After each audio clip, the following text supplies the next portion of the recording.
ng bayan, maasahan anumang panahon. Magandang oras po sa ating lahat. Narito na ang update sa binabantayan nating si Bagyong si Bising. Bahagyang lumakas si Bagyong Bising habang ito ay nasa karagatan na ng extreme northern Luzon. Huling namataan ang sentro nito sa layong 200 kilometers, kanluran hilagang kanluran ng Kalayan, Cagayan, at sa ngayon ay taglay na ang lakas ng hangin na umaabot sa 55 kilometers per hour malapit sa gitna at pagbugsong umaabot sa 70 kilometers per hour. Kasalukuyan itong kumikilos ng kanluran, timog kanluran sa bilis na 15 kilometers per hour. At sa ngayon, nakataas pa rin ang Tropical Cyclone Wind Signal number 1 sa kanlurang bahagi ng Babuyan Islands, ang kanlurang bahagi ng Ilocos Norte at ang northwestern portion ng Ilocos Sur. Ang mga lugar na ito ay posibleng makaranas na ng mga pag-ulan at mga pagbugso ng hangin.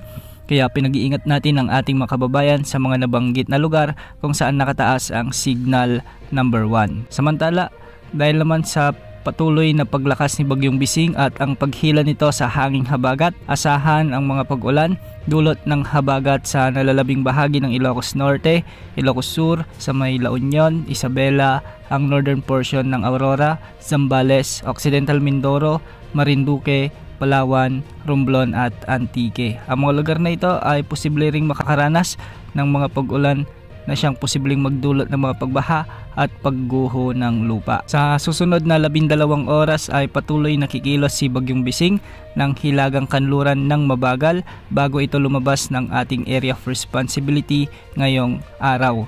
Pagkatapos nito ay liliko ito ng hilagang silangan sa baybayin ng extreme northern Luzon at magre-re-entry ito o muling papasok sa ating area of responsibility sa araw ng Linggo. Posible itong lumakas bilang tropical storm at posible ring itaas ang wind signal number 2 sa mga lalawigan ng Batanes at sa Babuyan Islands. Hindi rin inaalis ang posibilidad na tumama ito sa bansang Taiwan dahil sa pagkilos nito ng hilagang silangan. At dahil nga dito may nakataas na heavy rainfall forecast sa bahagi ng Ilocos Norte, Cagayan, Batanes, Apayao, Ilocos Sur, Abra, La Union, Benguet, Pangasinan, Zambales at Bataan.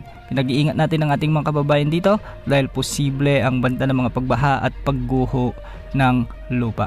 Samantala sa nalalabing bahagi ng bansa ay southwest monsoon o habagat pa rin ang magdadala ng maulap na kalangitan na may mga kalat-kalat na mahihina hanggang sa katamtaman at minsan ay malalakas ding pag-ulan. Mag-ingat po ang lahat.